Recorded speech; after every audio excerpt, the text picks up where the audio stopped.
Assalamualaikum warahmatullahi wabarakatuh. Perkenalkan, nama saya Husni Khair Lubis SPD. Saya adalah merupakan CGP Angkatan 10 Kabupaten Deli Serdang. Dan saat ini saya sedang melaksukan aksi nyata modul 1.4. Mudah-mudahan video yang saya buat ini bermanfaat bagi rekan sejawat saya, khususnya guru-guru SDN 107423 Tanjung Garbus, Kecamatan Pagar Merbau, Kabupaten Deli Serdang. Selamat menyaksikan. Bismillahirrahmanirrahim. Assalamualaikum warahmatullahi wabarakatuh.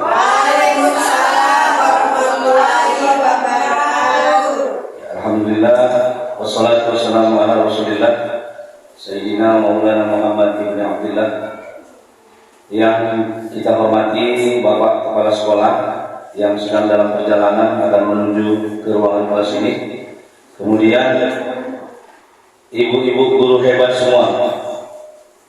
Jadi baik, pada kesempatan hari ini saya terlebih dahulu mengucapkan terima kasih yang sebesar-besarnya kepada ibu-ibu semua, rekan-rekan saya semua yang mana telah meluangkan waktunya untuk mensukseskan program pendidikan guru penggerak yang saat ini sedang saya ikuti, di mana salah satu materinya itu adalah berbagi aksi nyata, yaitu menyebarkan pemahaman dan penerapan keberpihakan pada murid di modul 1.4. Jadi ini adalah merupakan salah satu tugas yang harus saya selesaikan, yang artinya harus berkolaborasi dengan ibu-ibu semua. Baik, ibu semua yang saya hormati, nah pada kesempatan ini sebelum kita melanjutkan daripada materi kita supaya kita semangat, ya kita explain dulu. Oke ibu? Oke bu? Iya. Bisa berdiri semua bu? Ya, kita explain dulu ya.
Bapak Ibu guru hebat semua. Ya, kita tadi sudah masuk pada sesi speaking. Ya, mudah-mudahan menambah semangat kita pada diseminasi budaya positif pada hari ini. Ya, jadi judulnya adalah menyebarkan pemahaman dan penerapan keberpihakan pada murid. Saya sendiri udah kenal Bu ya. Udah kenal ya, aku lagi diperkenalkan ya. Ya, jadi saya calon guru penggerak angkatan 10 Kabupaten Deli Serdang. Ya, intinya adalah bahwasanya dalam program guru penggerak itu bagaimana kita bisa menciptakan pembelajaran yang berpihak pada murid. Nah, baik Bapak Ibu sekalian yang saya hormati, nah yang pertama adalah kita harus memahami apa sih sebenarnya tujuan pendidikan itu. Sebagaimana kita ketahui bahwasanya Bapak Pendidikan Indonesia yaitu Ki Hajar Dewantara dalam filosofi pendidikannya, menurut Ki Hajar Dewantara tujuan pendidikan itu adalah menuntun segala kodrat yang ada pada anak-anak agar mereka dapat mencapai keselamatan dan kebahagiaan yang setinggi-tingginya, baik sebagai manusia maupun sebagai anggota masyarakat. Artinya apa Bapak Ibu? Kalau selama ini kita bilang anak itu seperti kertas putih, ini dia Bu. Nah sebenarnya ya itu nggak salah, cuman sebenarnya itu kurang tepat gitu. Karena apa? Setiap anak yang baru lahir itu ternyata ada kodratnya masing-masing, ada potensinya masing-masing. Maka tugas gurulah, tugas kita lah sebagai pendidik untuk menemukan atau mengenalkan anak-anak dengan potensinya. Makanya di kurikulum Merdeka ini dihapus istilah ranking. Tidak ada yang tinggal kelas. Kenapa? Karena setiap anak itu pasti memiliki potensi yang beda-beda. Si A mungkin dia pintarnya olahraga, si B mungkin pintarnya seni musik, si C mungkin dia mahir matematika, si D mungkin dia pintarnya bahasa Indonesia. Nah, setiap anak ini pasti ada potensinya masing-masing. Jadi tugas kita sebagai pendidik untuk mengenalkan anak pada potensinya tersebut. Nah, Bapak Ibu sekalian, oleh sebab itu pendidik itu hanya dapat menuntun. Nah ini dia, hanya dapat menuntun. Jadi tugas kita menuntun saja. Supaya apa? Supaya anak-anak tadi menemukan kodrat yang ada pada dirinya, sehingga dia dapat memperbaiki hidup dan tumbuhnya kekuatan dalam dirinya sendiri. Jadi tugas kita menuntunnya. Nah begitu dia. Makanya inilah bedanya kurikulum Merdeka itu dengan kurikulum yang sebelum-sebelumnya. Kalau dulu berpusat pada guru, teacher center, nah sekarang ini menjadi student center, berpusat pada anak didik. Jadi anak-anaklah sebagai tujuan utama kita dalam melakukan pendidikan ini. Nah, Bapak Ibu sekalian, masih semangat kan Bu? Ya, oke, kita speaking lagi Bu. Ini pokoknya banyak speaking aja nih, biar jangan ngantuk kan itu. Nah ini ada Bu, sebutkan warnanya. Oke Bu, saya mau lihat siapa yang masih fokus di sini, siapa yang sudah pikirannya di rumah. Sebutkan warnanya. Ya Bu ya, sebutkan warnanya. Oke, yang mulai Bu, yang pertama Bu. Ya. Kuning. Apa Bu? Kuning. Oke, lanjut. Ungu. Bagus Bu.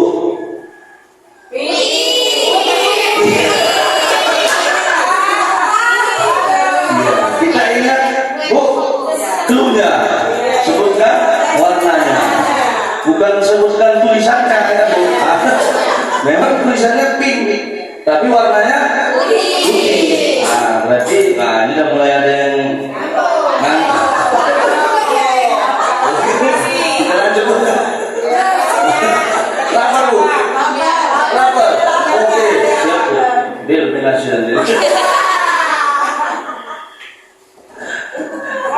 Pakai uang kas lu.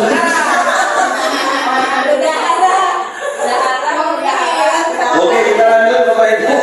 Nah, yang berikutnya Bu. Iya, rupanya udah pinter kalau warna apa.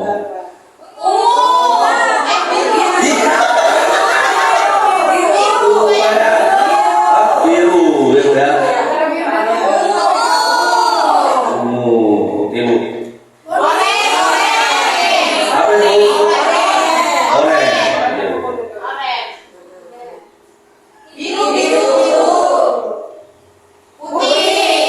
sekolah ada semangat nih ini.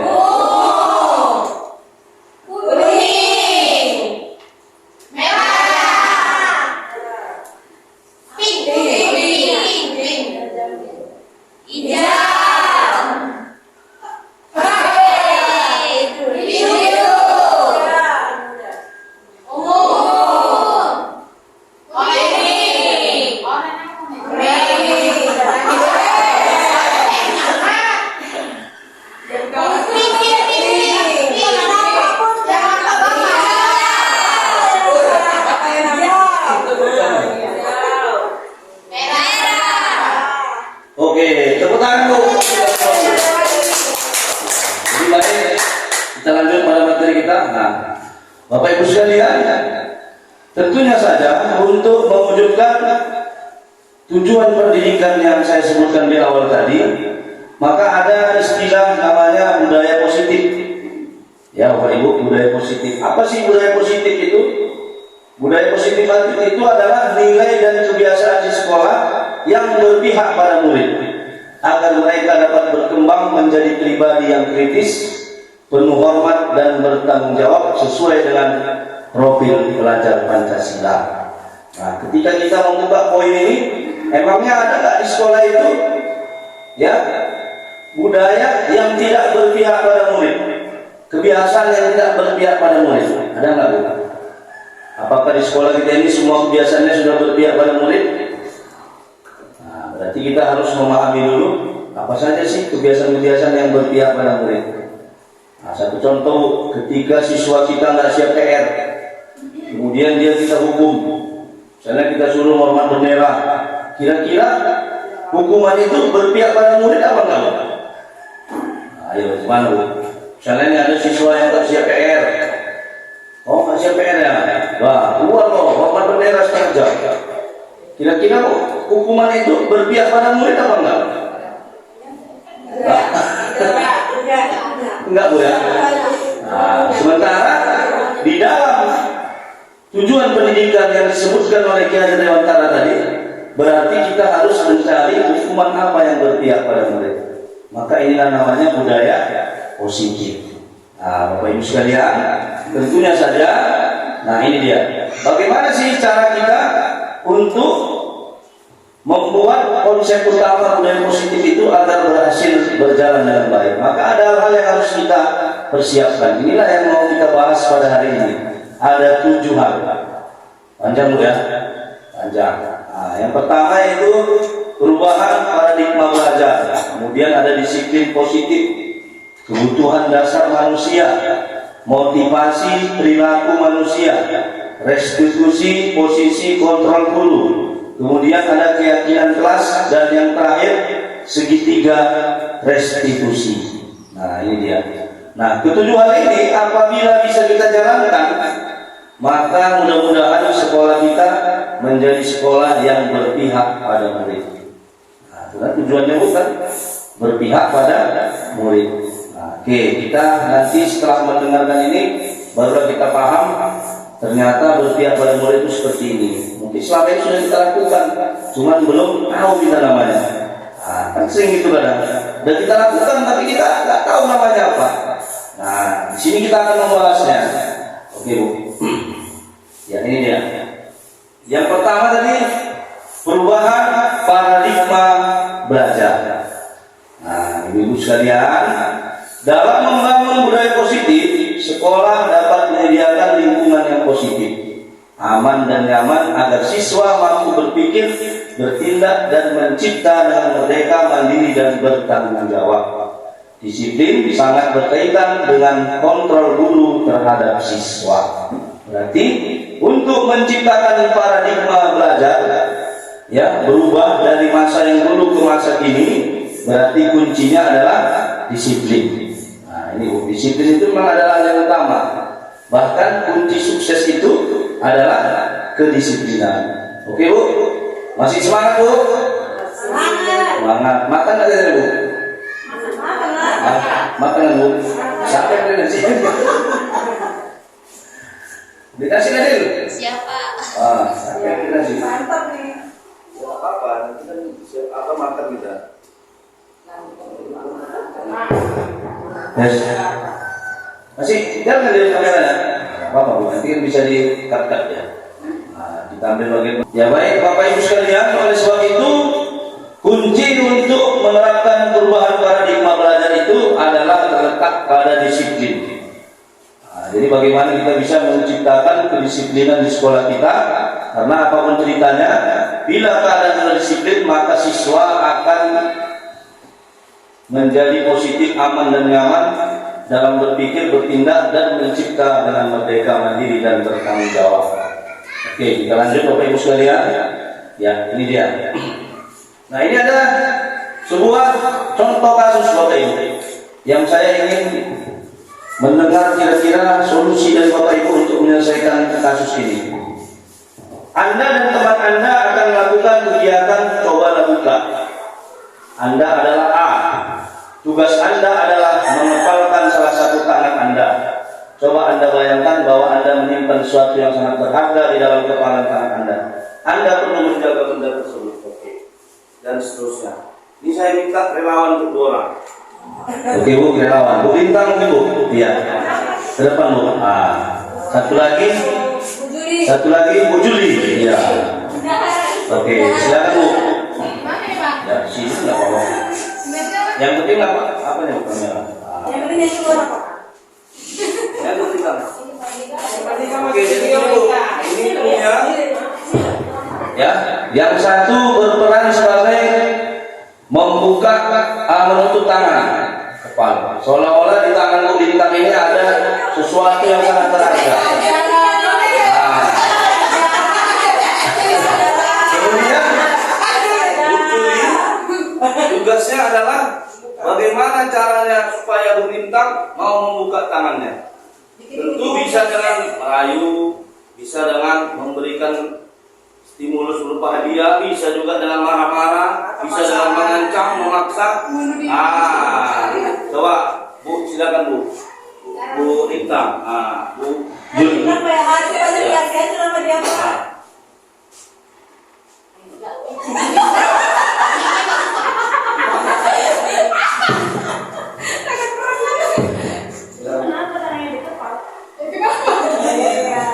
Ibu kenapa bersalah di kepala? Saya penasaran Bu, isinya itu apa? Ya, kita buka sama-sama. Males lah Bu, kalau nggak ada simpulnya.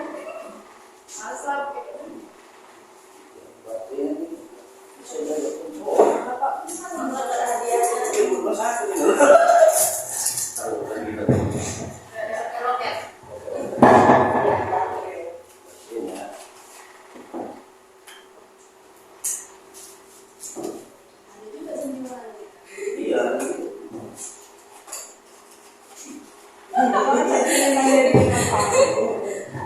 Ya, jadi kita lanjut ya. Mainan-mainan. Silakan Bu Juli. Kenapa untuk tangannya di kepala Bu? Emang ada apa yang di sini Bu? Di dalamnya ada apa? Ada barang berharga. Saya penasaran Bu. Kita buka sama-sama ya Bu? Nggak bisa Bu, nggak bisa kemudian. Gampang itu Bu. Bagaimana kan di luar sana? Iya. Nggak ada bakso. Ada barang buktinya dulu Bu. Kalau saya ada barang buktinya, gampang itu. Ada sesuatu yang saya kasih. Apa itu? Sebuah kotak rahasia. Apa itu kata rahasianya? Ada. Nanti kita tukaran Bu. Ibu kasih saya sama saya kasih itu. Oh gitu ya Bu. Iya. Oke. Oke. Boleh kan? Ayolah kita buka sama-sama. Bisa kan itu Bu? Benar kan bisa kan?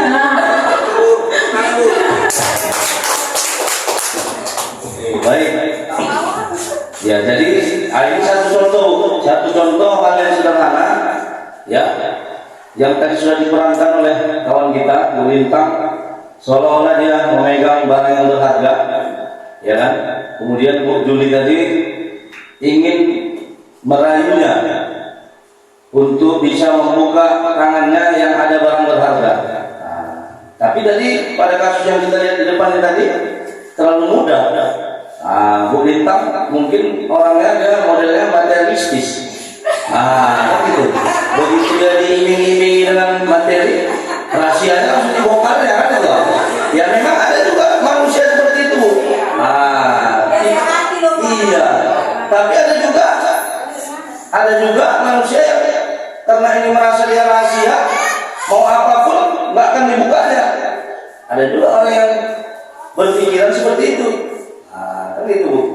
Jadi kita ambil satu contoh lagi, Bu.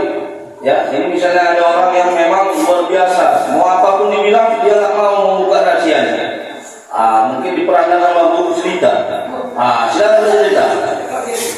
Ayo Bu, silakan Bu, sama Bu agama lah, Bu Adi. Oke, silakan Bu. Ini Bu cerita ini kan biasa ini orangnya energik nih. Wah, jadi Bu cerita berperan sebagai Bu cerita berperan sebagai yang mengepal tangan. Oke. Ya. Bu Ade yang berperan sebagai perayu. Ya. Dipersilakan. Sudah, Bu cerita. Hari ini kita mau kemana, Bu? Kemana kita hari ini? Ibu tangannya kenapa kayak gitu aja saya dari tadi? Kayak gitu ya, saya baca nanti pulang loh. Yo, gitu ya Bu ya, ya udah nanti saya mau baik mana aja saya boncengin Bu ya. Bu biar jalan kaki betul? Ya, iya. Bu, tengoklah tangannya ada apanya, jangan-jangan ada cincin baru. Tengoklah. Ayo lanjut terbuka. Nanti saya beli begini Bu. Saya beli begini Bu ya. Saya tunggu Bu ya. Udah kita pulang sana yuk, berantem kita yuk. Betul, ayo saya sana. Berani lah. Udah lagi lah Bu. Kita kemana gitu yuk berdua aja. Supaya saya lihat bisa tangan Ibu tadi ada apanya. Bagaimana pun ibu meraih saya tidak akan buka. Kenapa gitu? Ada sesuatu yang tersimpan di balik-baliknya. Berarti Ibu gak percaya sama saya lagi ya? Gak percaya sama saya ya? Jadi? Tapi ada sesuatu di sini yang tidak boleh diketahui siapa. Kenapa seperti itu Bu? Itu rahasia saya. Haruslah sama saya. Berdua aja kita, bisik-bisik kita di sini. Tidak bisa walau sedikit. Ayolah. Ya udah yuk kita pergi keluar aja yuk. Iya, oke. Oke Bu. Saya tunggu. Terima kasih kepada Bu Ade dan Bu Jelita. Jadi itu tadi contoh yang kedua, yang berbeda sama yang pertama Bu. Yang pertama tadi, begitulah ada memang siswa kita yang seperti itu. Jadi ibarat siswa itulah yang berada di kepala tangan tadi. Maka tugas kita sebagai guru lah, bagaimana caranya agar siswa tadi bisa membuka dirinya, membuka kepala tangannya. Maka bisa dengan cara yang tadi ada yang dirayu, bahkan sampai diajak berantem, diintimidasi, kan gitu Bu. Nah kemudian Bapak Ibu sekalian, nah ini dia. Oleh sebab itu perubahan paradigma yang disebut namanya teori kontrol atau ilusi kontrol ini disebutkan oleh Dr. William Glasser. Ya, apa itu? Yang pertama, ilusi guru mengontrol murid. Nah, ilusi guru mengontrol murid. Selama ini kita merasa bahwasanya kita mengontrol murid itu adalah sebagai sebuah ilusi.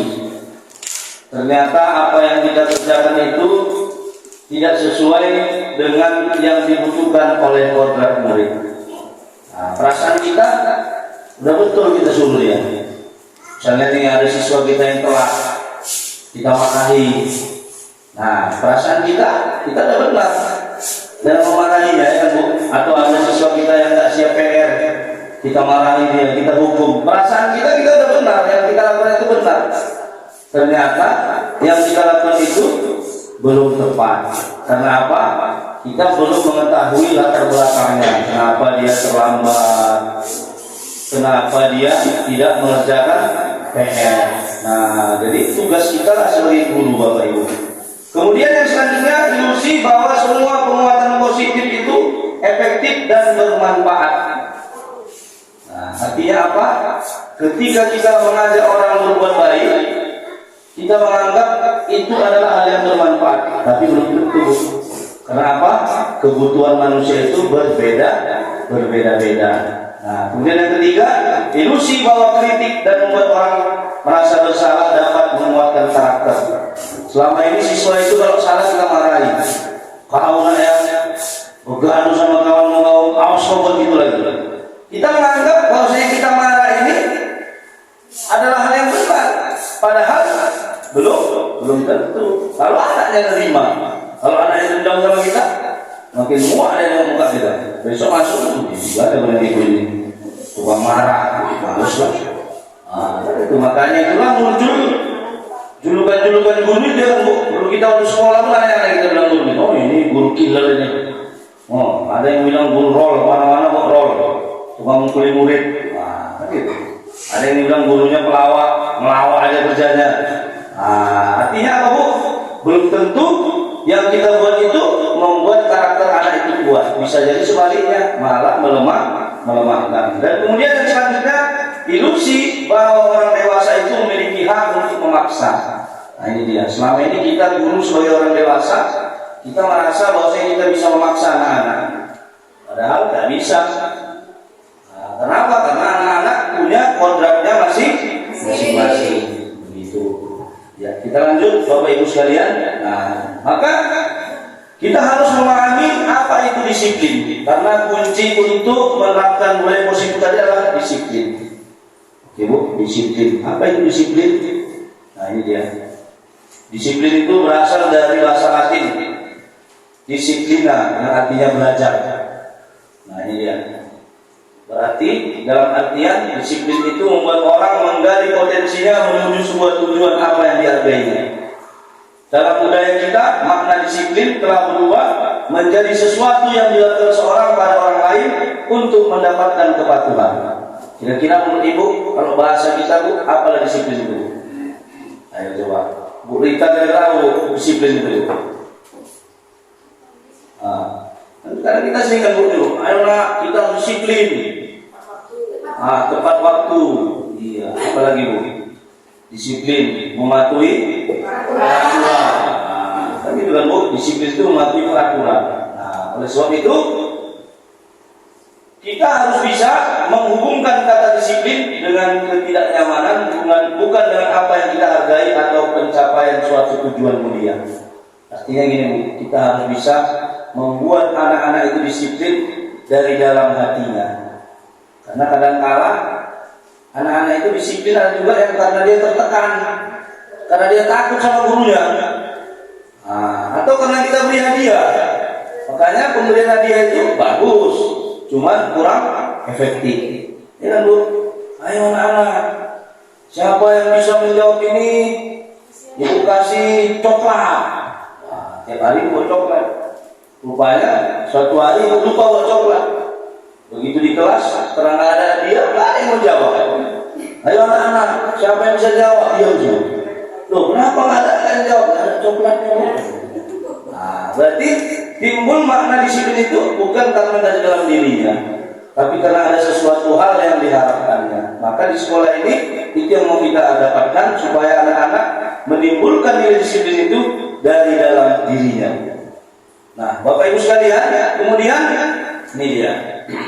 Maka bisa dikatakan disiplin itu adalah kemampuan memerintah diri sendiri dalam mengontrol dan menguasai diri untuk memilih tindakan yang mengacu pada nilai-nilai yang kita hargai dengan penuh tanggung jawab tanpa terperintah oleh orang lain. Jadi dengan penuh tanggung jawab tanpa diperintah orang lain. Nah ini budaya positif ini yang boleh diterapkan Bu. Kadang-kala anak-anak ini ya namanya masih dasar ya Bu. Tugas kita sebagai guru SD ini. Sampai nanti akhirnya ketika dia melihat sampah, dia ngutip sendiri. Cuman kan pakai proses tahapan ya Bu. Kalau sekarang ini kita suruh dulu aja. Ayo nak, tutup sampahnya. Ayo nak, sapu kelasnya.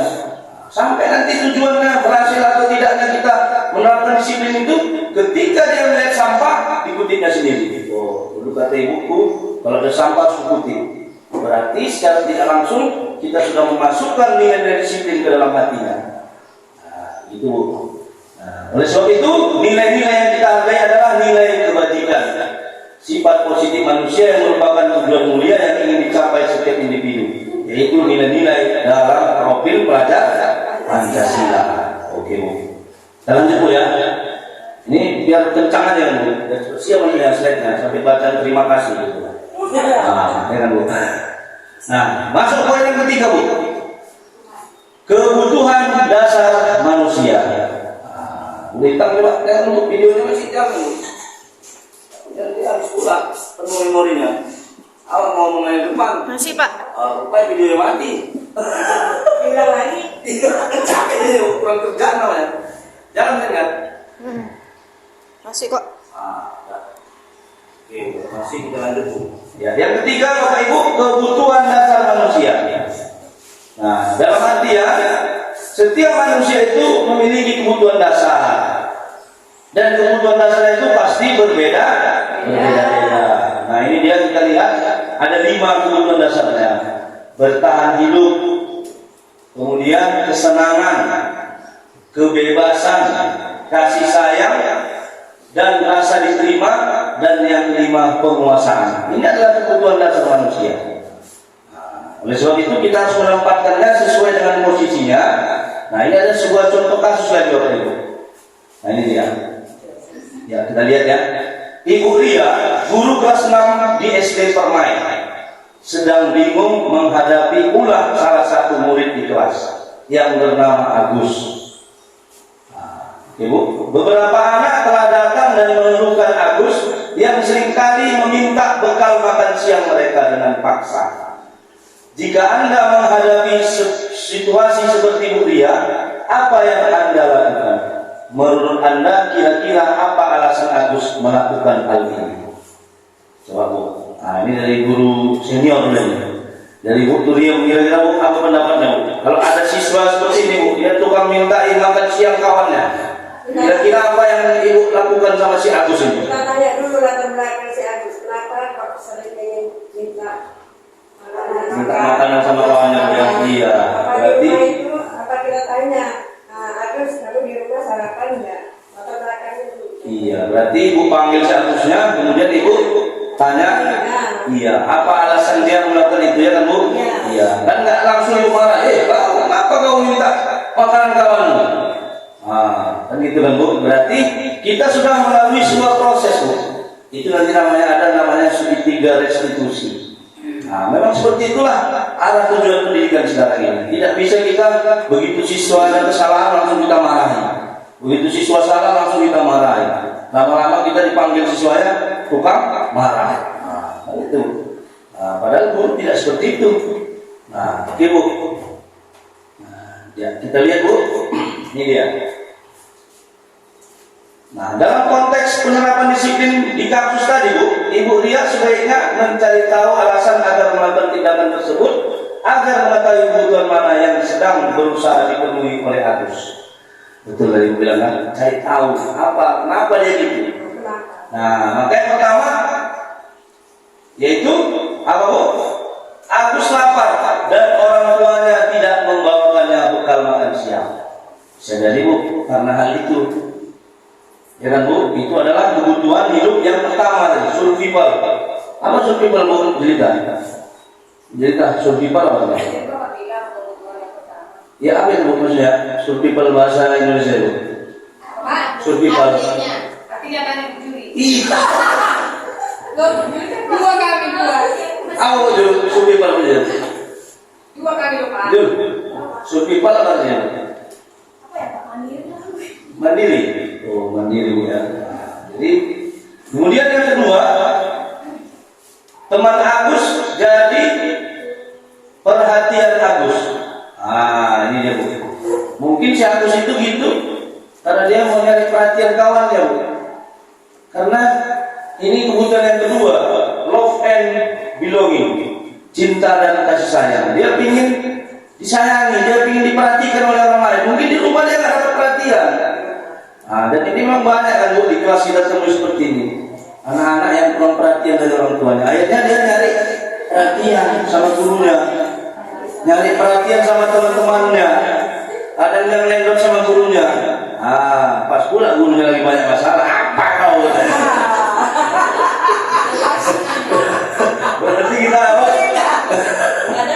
Berarti kita harus memahami peserta didik dan kebutuhan hidupnya.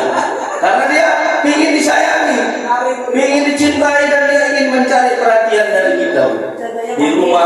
dia kurang diperhatikan sama orang tuanya. Kemudian yang ketiga apa? Yang ketiga adalah dia merasa hebat karena temannya jadi takut dan menuruti keinginannya. Ada juga di kelas seperti itu. Merasa hebat dia, merasa dia paling ditakuti. Makanya kawannya semua diancaminya. Yang dirinya makanannya, dia itu ada ya. Berarti kebutuhan dasarnya dia ingin merasa dirinya hebat. Begitu.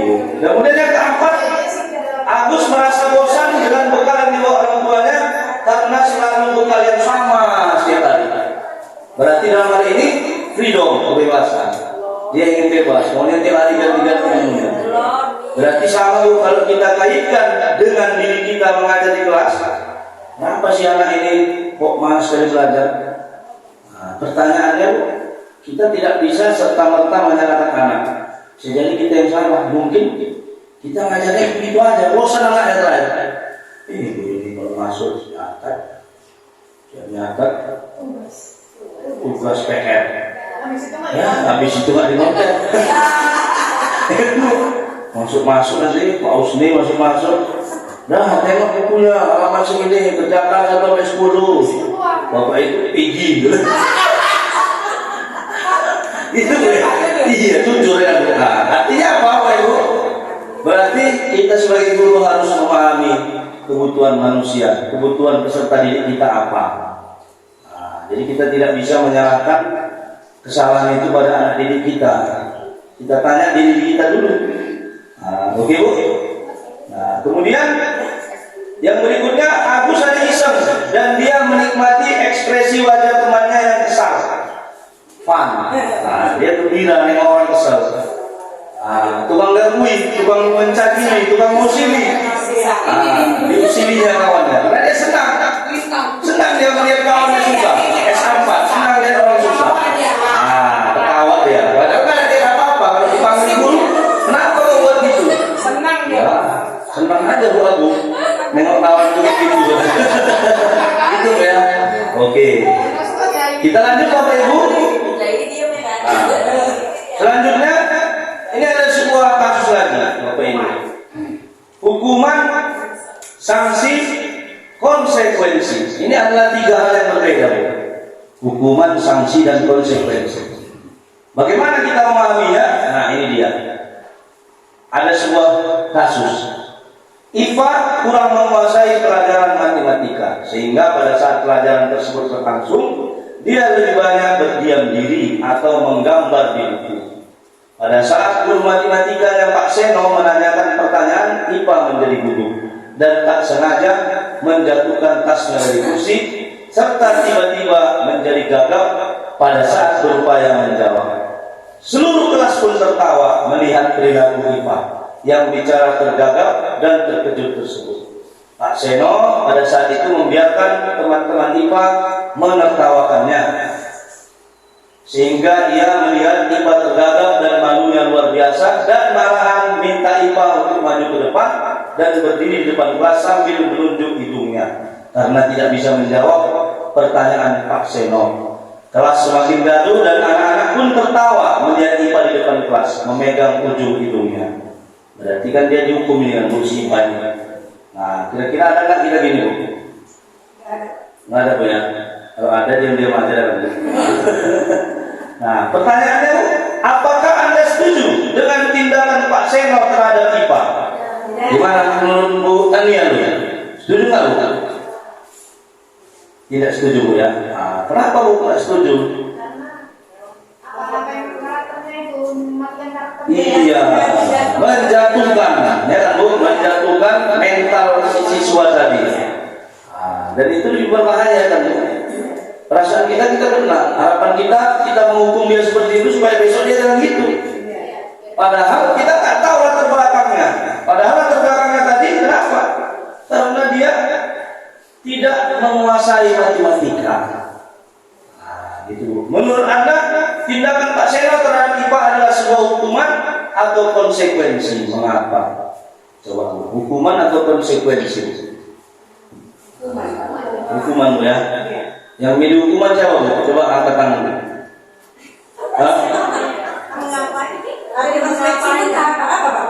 Iya,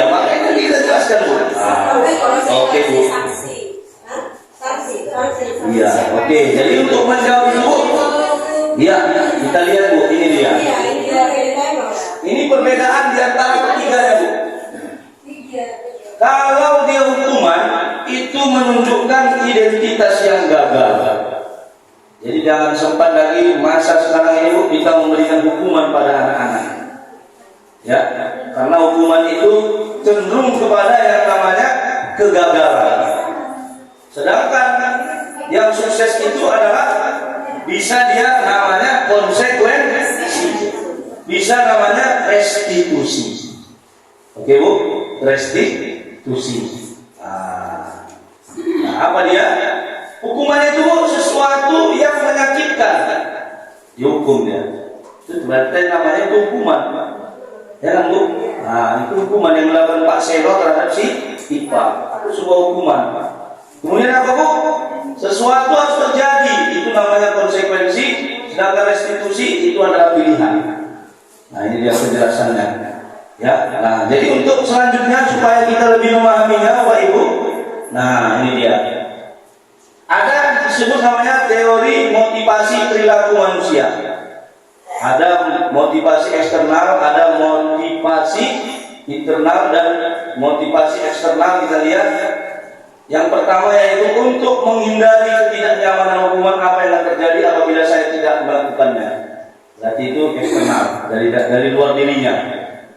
Dari luar dirinya. Kalau nanti aku melanggar aturan ini, pasti aku diginikan. Ada hukumannya. Ya kan? Berarti tidak dari dalam dirinya, tapi dari luar. Karena ada peraturan, ada hukuman.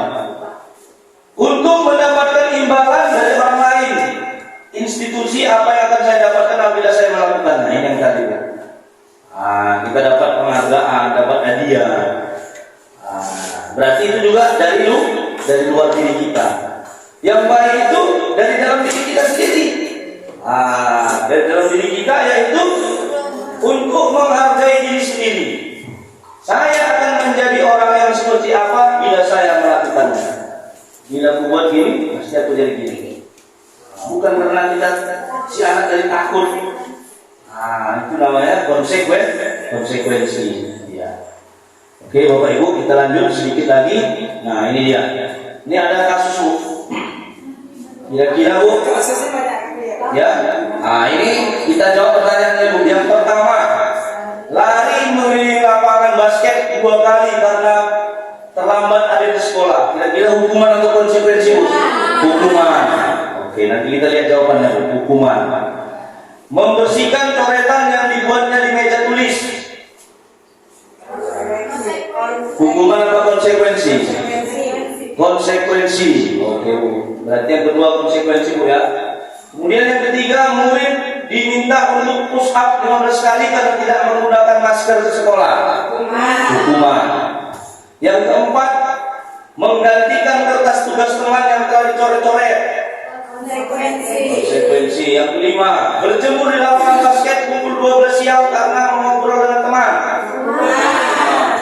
Murid diminta bertelanjang kaki sepanjang hari karena tidak menggunakan sepatu warna hitam sesuai peraturan sekolah.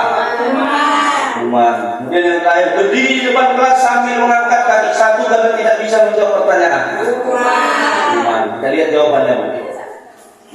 Ya, Bu, ya. Oke. Iya, nampaknya emang yang Ibu bilang tadi benar. Hukuman, konsekuensi, hukuman. Berarti udah tamat, berarti udah paham semua. Tepuk tangan untuk kita semua. Berarti Ibu sudah paham apa itu hukuman, apa itu konsekuensi. Nah, kemudian Bapak Ibu, nah ini kita sebagai guru. Secara tidak langsung kita sebagai guru, kita berada pada posisi yang 5 ini, Bu. Penghukum, pembuat merasa bersalah, sebagai teman, sebagai pemantau, sebagai manajer. Kira-kira, Bu, dari 5 posisi kontrol guru ini, jawab dalam hati aja, Bu. Di mana Ibu berada? Oke, Bu, dari jawab dalam hati, Bu. Kan kita jujur sama diri kita, Bu. Kemudian kira-kira menurut Ibu, pendidikan masa sekarang ini yang mana yang cocok, Bu, di antara yang 5 ini? kan gitu. Kita sebagai apa, Bu? Sebagai teman. Sebagai manajer kira-kira bisa nggak, Bu? Nggak cocok, Bu ya. Manajer itu di perusahaan. Manajer perusahaan, Bu ya. Di sekolah juga ada manajer, Bu. Sekolah manajernya. Iya. Ini kan sebagai guru kita, Bu. Iya. Jadi kita harus memahaminya, Bu. Mungkin kita belum tahu. Kita lihat tadi berikutnya. Oke. Nah, ini adalah contoh-contoh kasus saya kecewa sekali dengan kamu. Nah, ini contoh orang yang sikapnya sendiri pembuat merasa bersalah. Jadi kalau sering kita bilang sama murid, Pak kecewa kan sama kamu? Ayah kan dia bilang. Nah, berarti kita membuat murid merasa bersalah. Nah, itu kalau bisa itu dihindari. Kemudian apa lagi, Bu? Kamu tidak pernah benar melakukannya. Berarti itu penghukum. Sedangkan yang berikutnya, ayolah lakukan demi ibu bapak. Nah, ini contoh-contoh kata yang kita sebagai teman. Nah, ya, buatlah demi ibu. Berarti kita merasa teman sama dia. Ya kan, Bu? Kemudian apa lagi, Bu? Apakah kamu mau mendapatkan stiker bintang hari ini? Nah, ini berarti pemantau. Ya kan, Bu? Selanjutnya, manajer. Bagaimana kamu bisa menyelesaikan masalah ini? Berarti manajer ini tugasnya itu setiap masalah dikembalikannya sama anak-anak. Nah, berarti kita itu sebagai guru dituntut sebagai manajer. Nah, itu kan ya, sebagai manajer. Walaupun melalui tahapan-tahapan, kita harus punya data siswa tadi yang valid. Makanya ada namanya asesmen diagnostik. Kita harus punya data yang benar-benar tentang siswa itu, latar belakang keluarganya bagaimana, kenapa dia telat, dan bahkan kita harus buat catatannya, Bu. Contoh si A telat hari ini, catat. Besok dia telat lagi, catat lagi. Besok telat lagi, catat, panggil. Kamu nak bapak perhatikan 3 hari telat. Apa nak? Catat, tulis. Baru kita tahu apa masalahnya. Setelah kita tahu masalahnya, baru kita bisa cari solusinya. Kembalikan sama dia. Kira-kira apa yang bisa kau lakukan nak supaya kamu tidak telat lagi ke depannya. Nah, itu posisi manajer. Kamu selalu yang paling terakhir. Nah, ini pasti penghukum lah, ya kan, Bu? Nah, oke Bapak Ibu. Jadi itu 5 posisi kontrol guru. Nah, ini dia. Ini kasus lagi, Bu ya. Hari Senin Pak Arun tidak masuk sekolah. Pak Arun merupakan guru MM. Saat itu Bu Wati menggantikan Pak Arun. Bu Wati baru 1 tahun menjadi guru SMP. Orang murid perempuan Vivi dan Natali mengetahui hal ini dan mulai menggunakan kesempatan dan bersikap seenaknya, tertawa dan tidak mengindahkan kehadiran Bu Wati. Bu Wati mencoba menyapa Vivi dan Natali dengan ramah sambil mengingatkan untuk tetap fokus pada tugasnya. Ayolah, tugasnya dikerjakan. Nanti ibu tegur, nanti ibu ditegur bapak kepala sekolah kalau kalian tidak mengerjakan tugas. Tolong bantu ibu ya. Namun Vivi dan Natali malah jadi tertawa. Ibu santai aja, Bu. Mereka tetap tidak mengerjakan tugas dan malah mengobrol. Kira-kira nih, Bu Wati dalam kasus ini, Bu, sebagai apa tadi kontrolnya, Bu? Apakah dia sebagai penghukum? Apakah dia sebagai pembuat merasa bersalah? Apakah dia sebagai teman? Apakah sebagai manajer atau sebagai pemantau? Mana Bu Rita? Kira-kira teman, Bu ya? Sebagai teman, kira-kira Bu, kalimat yang mana, Bu? Yang menyatakan bahwasanya dia menjadi seorang teman. Ayo. Oh, itu Bu ya. Tolong bantu Ibu ya, itu Bu ya. Iya baik. Iya benar sekali Bu. Kita tidak paham berarti ini. Hebat yang gurunya semuanya. Oke Bu. Ya, berarti tadi itu ya, jadi jelas Bu ya, tadi itu salah satu contohnya kita sebagai teman dengan siswa seperti itu. Nah, kemudian ini dia yang berikutnya adalah keyakinan kelas. Nah, ini cepat aja Bu ya. Keyakinan kelas adalah nilai-nilai kebajikan atau prinsip-prinsip universal yang disepakati bersama secara universal, lepas dari perbedaan agama, suku, negara, dan bahasa. Ada keyakinan kelas, ada peraturan kelas. Oke, ini menarik. Nah, coba di mana bedanya, Bu? Peraturan kelas sama keyakinan kelas. Coba, Bu. Kira-kira yang cocok itu peraturan kelas atau keyakinan kelas? Peraturan kelas, Bu, ya? Peraturan kelas. Oke. Oke, Bu. Kalau keyakinan, Bu? Kurang yakin. Oke, Bu. Baik. Jadi saya pahamkan dulu para ibu-ibu sekalian. Peraturan kelas itu berarti sifatnya itu adalah aturan yang dibuat oleh guru dan wajib dipatuhi oleh anak-anak tanpa melihat apakah anak-anak itu mampu nggak memenuhi aturan itu. Nah, berarti kita menjadi guru yang egois. Jadi beda, Bu.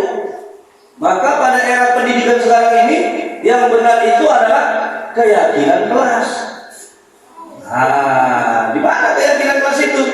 Kita bersama siswa membuat keyakinan. Jadi begitu nanti ajaran baru kita pandu siswa kita, buat keyakinan kelas, buat kesepakatan kelas. Iya. Jadi jangan buat peraturan kelas. Kalau peraturan kelas itu kita sendiri yang buat. Ya suka-suka hati kita buatnya. Pokoknya harus patuhi, nggak patuhi dendam ya. Nggak datang 2.000. Recok 3.000. Mukul kawannya goceng. Dan cepat kaya dulu. Ya kan, Bu? Sedangkan keyakinan kelas itu kita bersama siswa membuatnya. Kita tanya siswa, anak-anak Bapak, apa yang mau kita buat aturan di kelas kita? Kesepakatan apa yang harus kita buat? Nah, berarti dia secara tidak langsung kita ajak untuk membuat peraturan itu, sehingga dia secara tidak langsung akan bertanggung jawab untuk memenuhi aturan tersebut. Itu ya. Kemudian yang berikutnya, Bu, ya ini dia. Nah, peraturan kelas, keyakinan kelas, lingkungan positif akhirnya menciptakan budaya positif. Nah, ini dia. Ya, banyak lagi namanya ini. Pembentukan keyakinan kelas. Jadi caranya bagaimana? Apa ini membentuknya? Kelas bersifat lebih abstrak daripada peraturan yang lebih rinci dan konkret. Keyakinan kelas berupa pernyataan universal bersama-sama. Jadi nggak hanya gurunya yang buat, nggak hanya sekolah yang buat, tapi ditanya siswanya apa yang cocok. Pernyataan keyakinan kelas dibuat dalam bentuk positif. Keyakinan kelas hendaknya tidak terlalu banyak sehingga mudah diingat dan dipahami. Keyakinan kelas sebaiknya keyakinannya sesuatu yang dapat diterapkan di lingkungan tersebut. Semua warga kelas ikut berkontribusi dalam membuat keyakinan kelas lewat kegiatan curah pendapat. Dan yang terakhir, bersedia meninjau kembali keyakinan kelas dari waktu ke waktu. Jadi intinya, Bu, selama ini mindset kita peraturan kelas, ya nanti ajaran baru kalau bisa diubah jadi keyakinan kelas atau kesepakatan kelas. Oke, ini yang terakhir, Bu, segitiga restitusi. Nah, ini yang saya bilang tadi. Jadi Bapak Ibu, proses menciptakan kondisi bagi murid untuk memperbaiki kesalahan mereka sehingga mereka bisa kembali pada kelompok mereka dengan karakter yang lebih kuat. Maka restitusi itu ya sangat baik sekali, akan terhindar dari yang namanya hukuman, membuat merasa bersalah. Restitusi ini, Bu, berarti kita mengembalikan persoalan itu kepada anak itu sendiri. Apa yang bisa kau lakukan untuk menyelesaikan masalahmu? Jadi bukan kita yang membuat keputusannya. Oke, Bu? Kita lanjut sedikit lagi ini ya, Bu. Jadi ada 3, namanya segitiga, yang 3 ya, Bu. segitiga pengaman, berarti bentuknya pasti segitiga ya Bu. Ya segitiga restitusi ya, segitiga lah ya. Jadi ada 3 hal. Apa yang pertama? Menstabilkan identitas. Dan yang kedua, validasi tindakan yang salah. Dan yang terakhir, menanyakan keyakinan. Nah, kita lihat contohnya Bu. Ya, ini dia. Apa saja kata-kata kita? Ya, apa saja kata-kata kita menstabilkan identitas.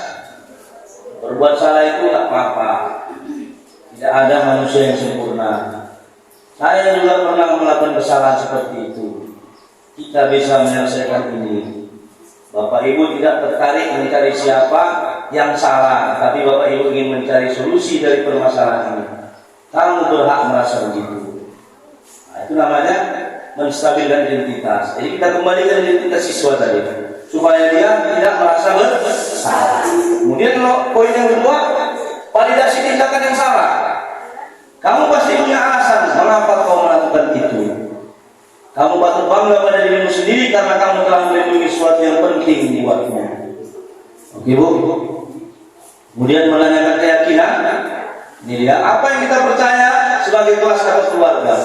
Apa nilai yang telah kita sepakati? Apa bayangan kita tentang kelas yang ideal? Kamu mau jadi orang yang seperti apa? Oke. Ya, ini Bu. Ya, ini ada sebuah contoh sedikit Bu untuk penerapan segitiga restitusi. Contohnya Bu, ya ada seorang siswa, dia merasa kesal. Ini Pak. Oh, jangan-jangan Apa ini, Pak? harus bisa saya tuh fotokopi ya.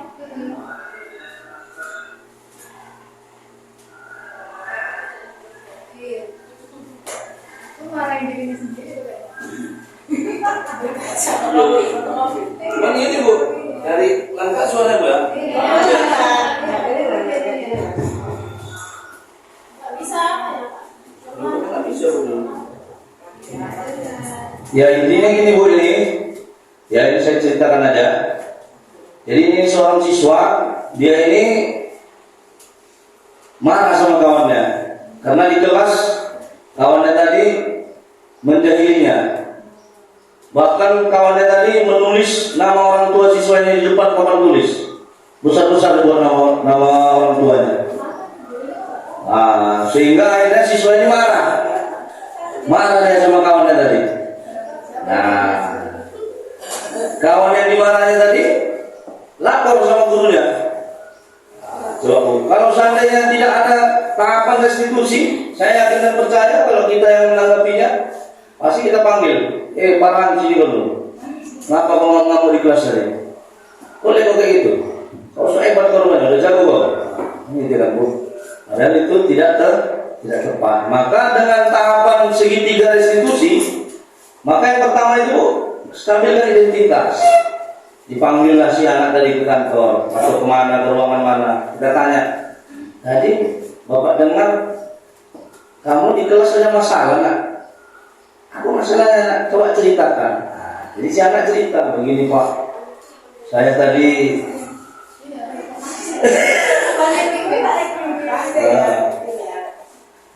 gitu dia. Jadi kita bertanya pada siswa apa yang terjadi di kelas. Maka siswa menjelaskan, begini Pak, dia tadi ngejek nama orang tua saya.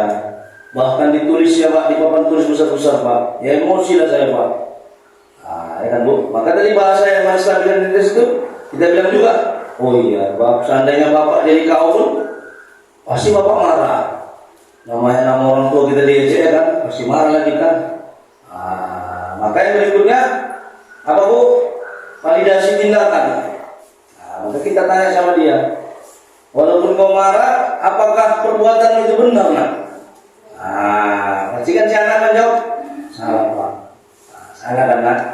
Walaupun kita marah, nama orang tua kita diejek, nggak boleh kita marah-marah sama kawan, apalagi sampai kita pukul dia, nggak boleh. Kenapa? Karena ada Bapak Ibu guru. Berarti kita harus lapor sama Bapak Ibu guru, atau setidaknya kita ingat sama keyakinan kelas kita. Jadi begitulah tahapan restitusi itu. Sampai akhirnya nanti kita menemukan apa solusi yang terbaik buat kita, buat anak-anak tadi. Oke Bu? Oke Bu? Iya. Jadi mungkin itu saja Bu yang dapat saya sampaikan. Kira-kira Bu sebelum kita tutup ada pertanyaan Bu? Ada pertanyaan Bapak Ibu? Ya, ada yang nanya maunya Bu, biar enak ya gitu. Kalau ada yang nanya ini kan? Saya Pak. Oh, silakan Bu Trio. Kan tadi kan kita kalau Ini Bu, biar kuat soalnya. Ini aja Bu. Ini. Tadi kan kita sudah berbicara masalah cara belajar, yang mana pada saat sekarang ini kita berfokus kepada anak. Nah, kita hanya sebagai pendamping dan penuntun. Tetapi Pak, kalau kita murid kita ini banyak itu sulit Pak, cara seperti itu. Jadi bagaimana caranya? Nah, contohnya seperti ini kan. Yang satu dia memang kan kita menurut bakat anak masing-masing, ya kan?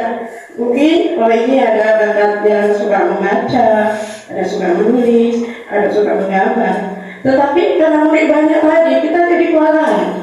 Jadi bagaimana caranya supaya pelajaran kita itu tetap bisa berjalan? Terima kasih.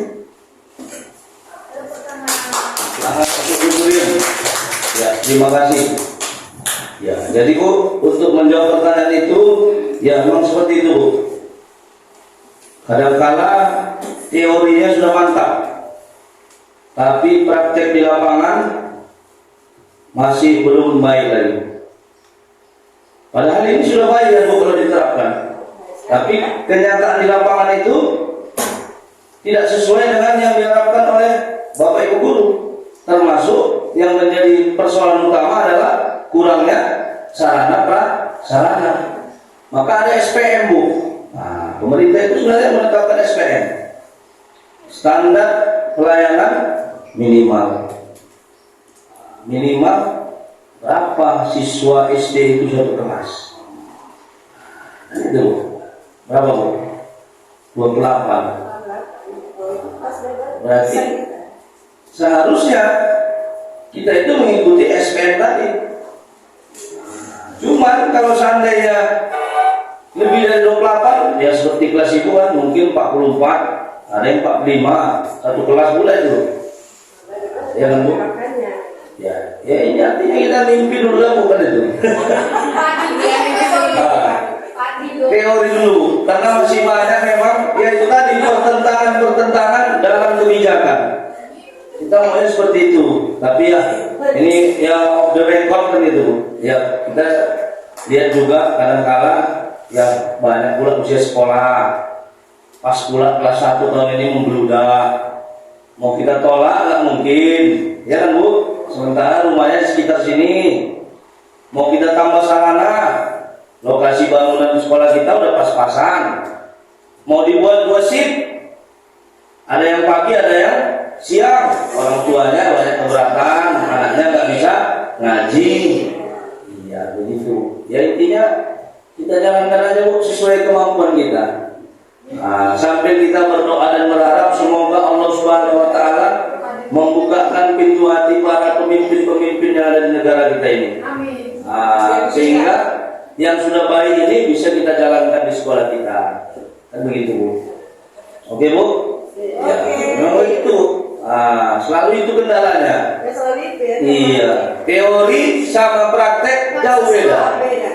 Teorinya udah mantap kali. Oh betul ini. Kalau dijalankan ini mantap kali. Tapi ternyata, Pelaksanaannya. begitu kan Bu. Oke Bu? Iya. Tepuk tangan untuk kita semua Bu. Jadi terima kasih banyak saya ucapkan pada ibu-ibu sekalian yang pada kesempatan ini bersedia meluangkan waktunya. Luar biasa Bu, dari jam 10:30 tadi ini hampir jam 12. Maka saya ya beli makan siang lah. Nggak mungkin lah namanya udah membantu saya ya, saya juga harus memikirkan ibu-ibu sekalian. Sekali lagi saya ucapkan terima kasih. Burung Irian, burung cendrawasih, cukup sekian dan terima kasih. Ya, burung merpati, burung balam, burung garuda, burung nuri, itulah nama-nama burung. Ya, itu saya sampaikan Bu. Billahi taufiq wal